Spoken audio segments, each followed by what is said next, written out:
Bueno, cerramos ahora con Horacio Ceruti, quien nos va a hablar de la filosofía política desde nuestra América Latina hoy, o no, nuestra América hoy.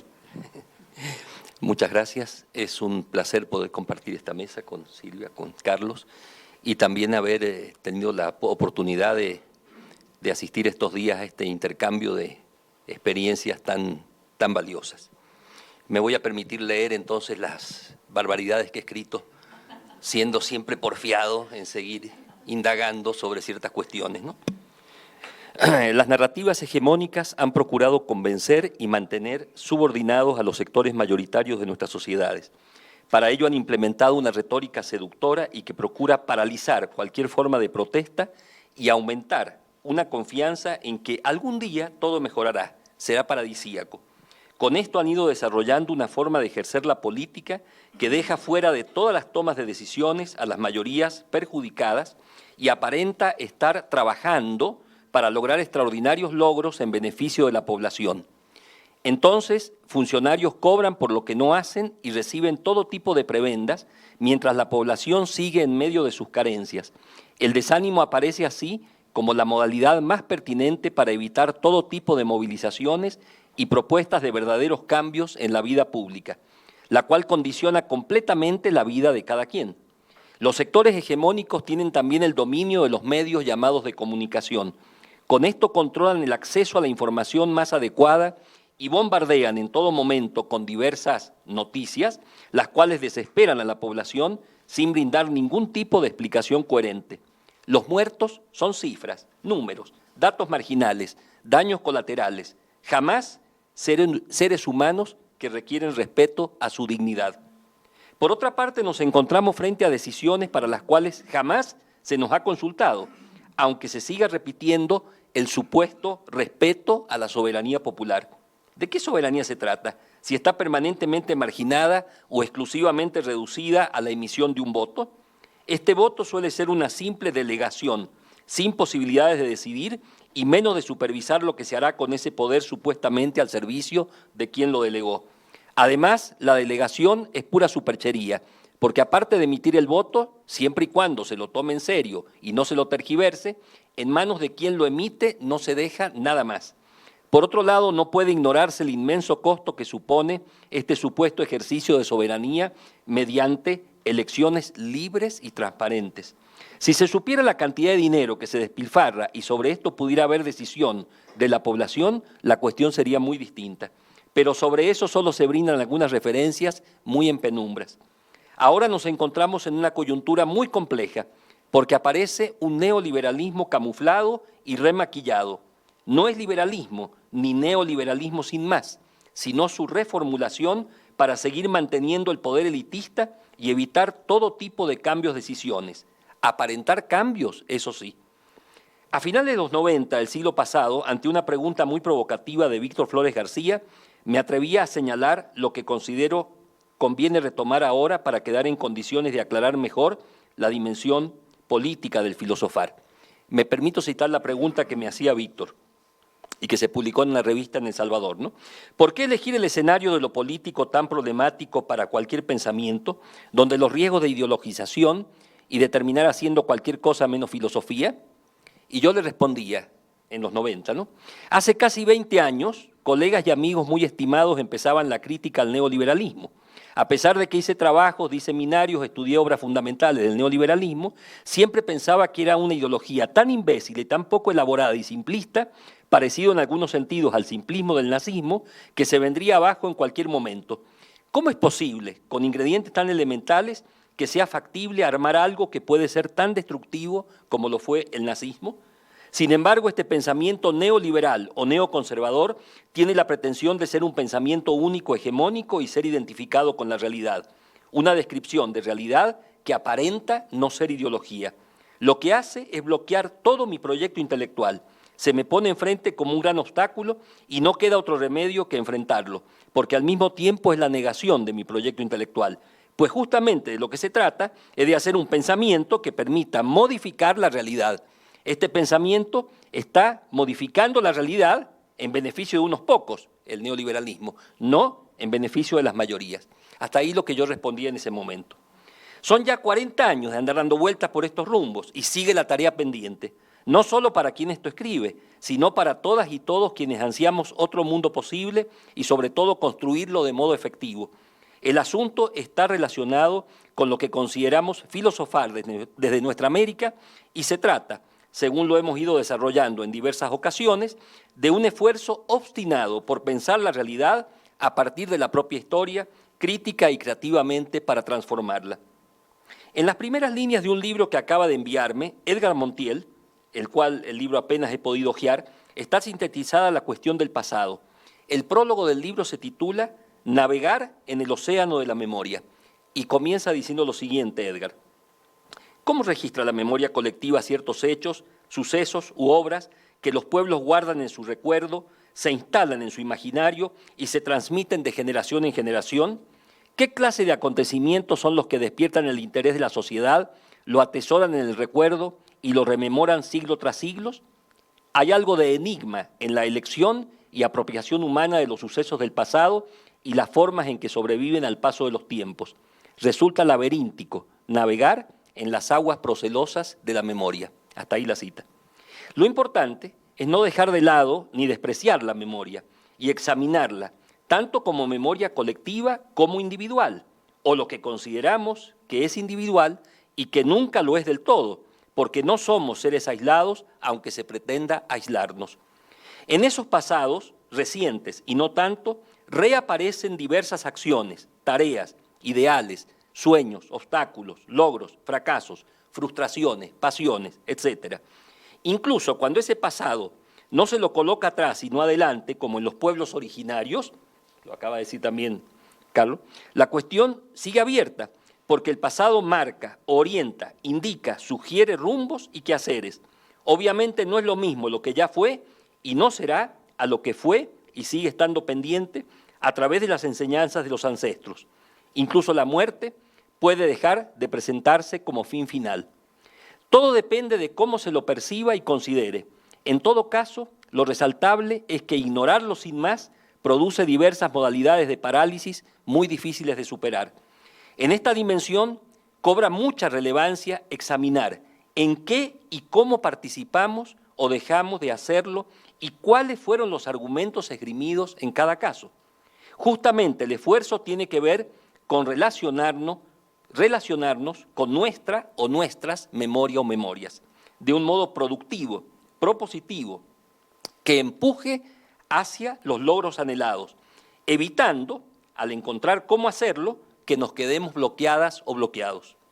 Esto nos conduce también a revalorar de modo pleno el presente, en el que siempre nos encontramos, porque la actitud evasiva o de simple encierro solo frustra cualquier esfuerzo alternativo. Y allí conviene destacar la relevancia de ubicar bien la situación coyuntural actual, la cual tiene parecidos y diferencias con los tiempos sidos o por ser.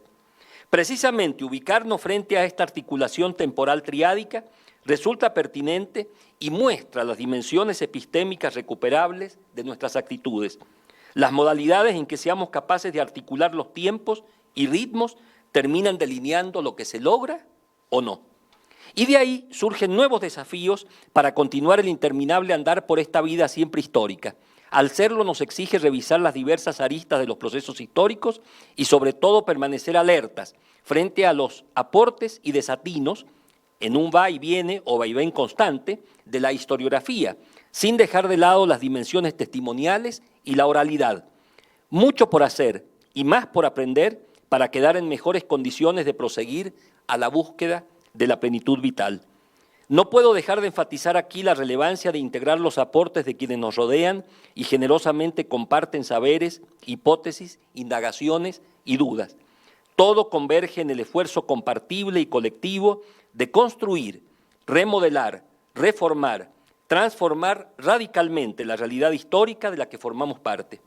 Cada arista requiere examen cuidadoso y el entretejido va pasando de un conjunto enmarañado a sugerencias cada vez más viables.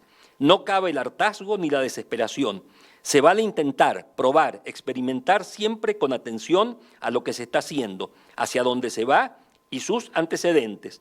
Esta triangulación es temporal y, como si fuera posible no advertirlo, también espacial.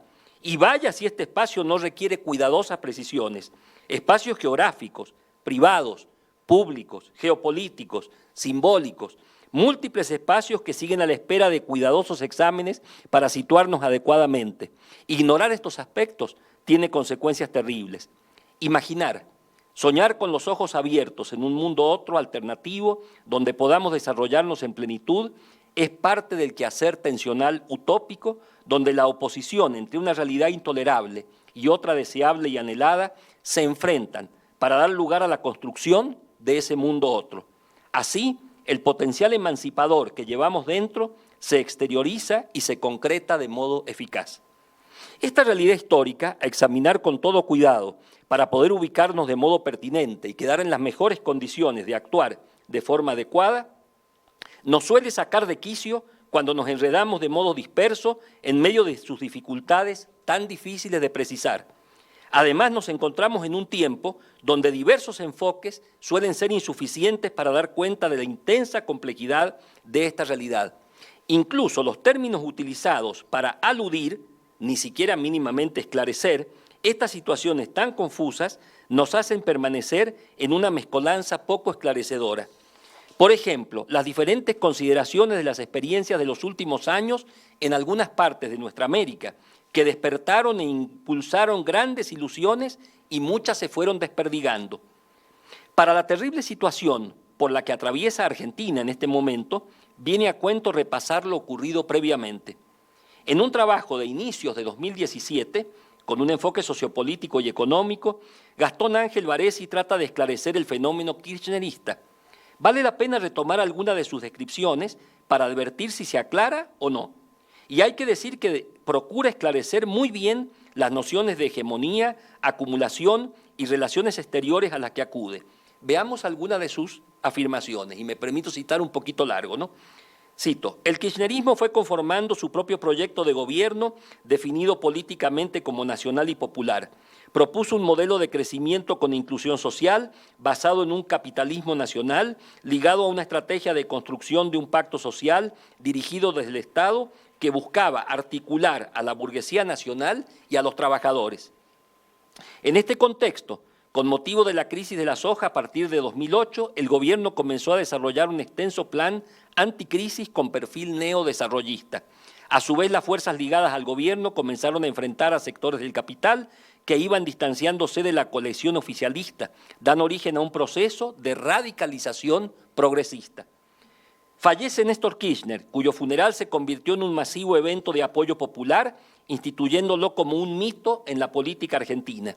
Y en nota a pie, el autor añade, si por una parte esto implicaba la pérdida del líder originario del kirchnerismo, por otra debe recordarse la importancia del mito que Gramsci visualizaba en la dinámica política y que se vincula con la función de creación de una fantasía concreta que actúa sobre un pueblo disperso y pulverizado para suscitar y organizar su voluntad colectiva. Y en sus conclusiones decía, con la crisis aún vigente, asistimos a la formación del kirchnerismo como sujeto político que, partiendo de una posición inicial de debilidad, avanzó en la construcción de una hegemonía, proponiendo un proyecto de carácter nacional y popular que se articuló de forma compleja con el modelo neodesarrollista. Podemos concluir que el kirchnerismo se expresó bajo una doble lógica del populismo. Por un lado, como lógica política, articuló demandas delineando su propia identidad, en tanto delimitaba un campo de antagonismo en el que conformaba diversas figuras ligadas al neoliberalismo como adversario. Por otro lado, como pacto populista, procuraba forjar una estrategia de pacto social, articulando agentes tanto de las clases dominantes como de las clases subalternas, ambos dirigidos desde el Estado. En este sentido, recuperando elementos de la cultura política peronista, el kirchnerismo apelaba a la mítica alianza entre la burguesía nacional y los trabajadores, restituyendo al Estado como mediador social y orientador económico. Y añadía, así el kirchnerismo se fue conformando como un sujeto político de construcción ambivalente en su interior, como el peronismo clásico, componentes normalizadores y sistémicos, desarrollando un ala conservadora más ligada a los intereses del capital, que se articulaba de manera conflictiva con los componentes populares y rupturistas, tendiendo a formar un ala izquierda que buscaba avanzar en conquistas para el campo popular.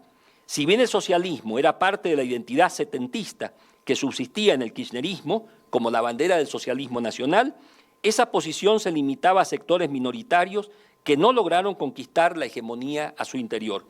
De esta manera, el proyecto nacional y el popular y el modelo de carácter neodesarrollista constituyeron las dos almas del kirchnerismo, coexistiendo de forma disruptiva tanto a nivel local como internacional.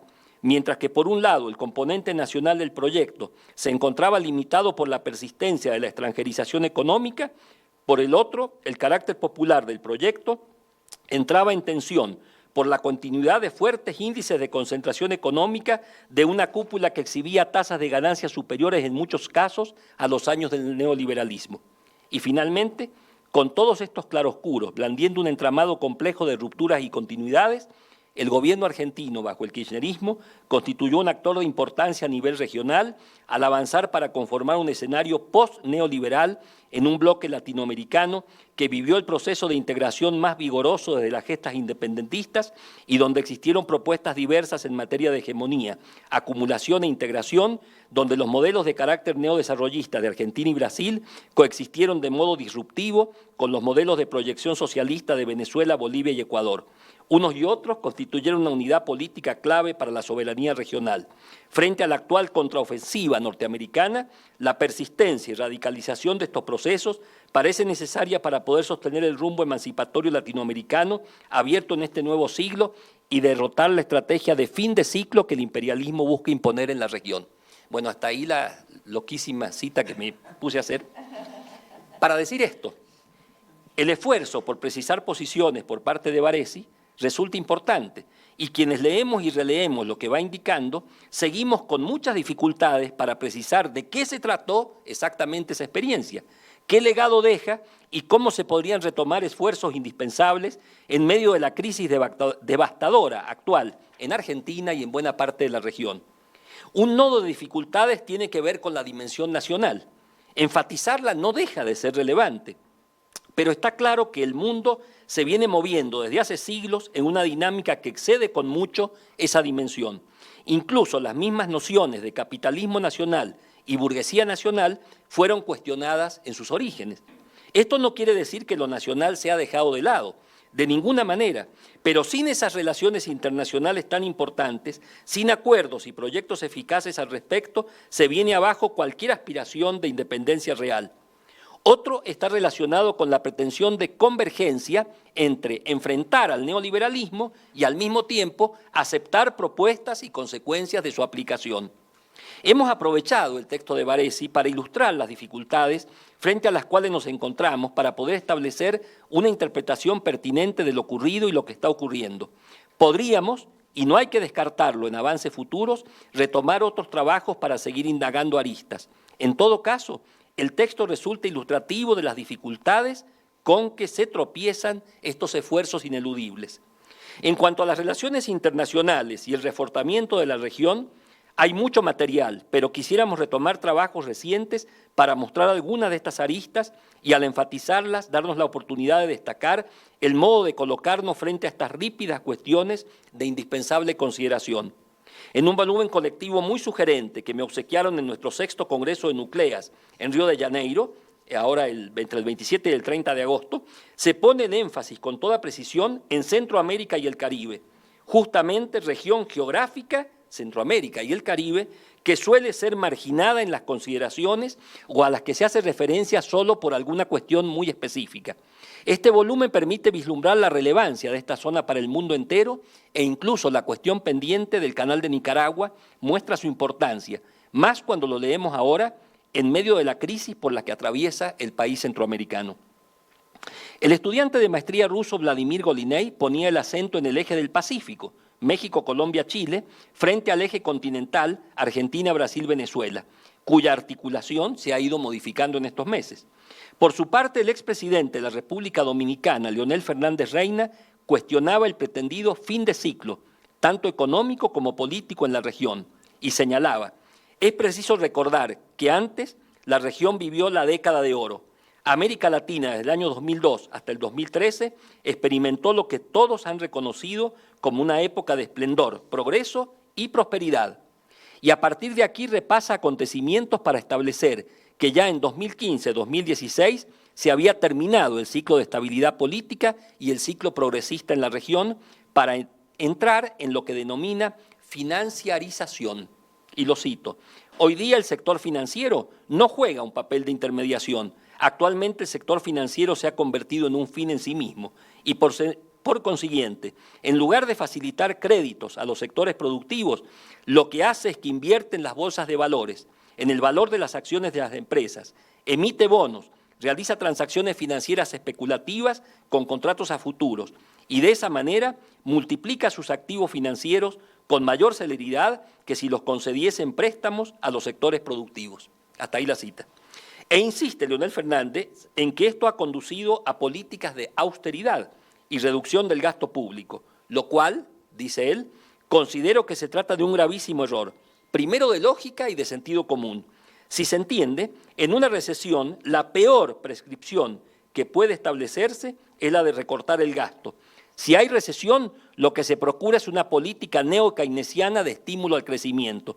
Si el sector privado no puede invertir, tiene que hacerlo el sector público inevitablemente. De no hacerlo se ocasiona el descontexto social, lo que genera la ira pública y de la ira pública a la contestación callejera. Y con precisión señala que en las elecciones europeas entre 2008 y 2014 los que estaban en el gobierno debieron salir. Si era de izquierda, ganó la derecha. Y si estaba a la derecha, ganó la izquierda.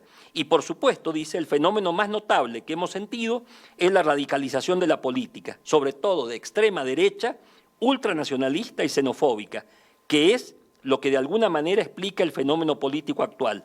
Esa crisis, iniciada en el 2008, no se ha superado. Esa crisis sigue. Y añade, por tanto, no es un fin de ciclo económico en América Latina. No es un fin del ciclo progresista, político progresista en América Latina.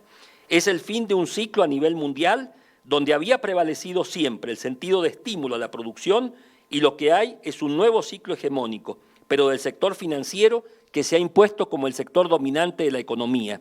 Se habla de la transformación productiva, de cómo añadir valor a los bienes y servicios que hacemos en América Latina.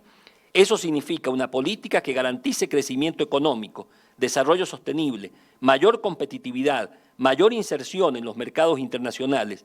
Obviamente, transformación productiva conlleva a transformación cognitiva, y ahí está el rol de las universidades, el papel del conocimiento, la ciencia, la tecnología y la innovación, equidad de género, sentido de sostenibilidad.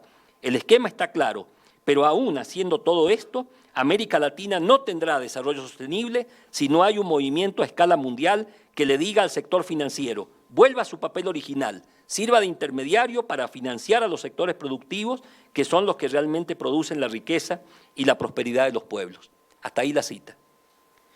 Aunque suenen lindas estas propuestas, me queda muy claro que se siguen postulando al interior de las reglas del juego de este interminable sistema capitalista mundial.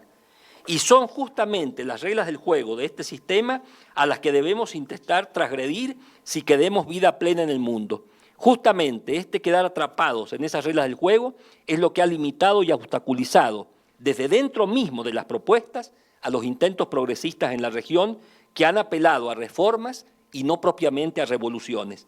Y justamente revoluciones es lo que hacen falta para armar otro mundo posible y deseable, traspasando este sistema depredador y genocida, no solo de la humanidad, sino de todo el cosmos.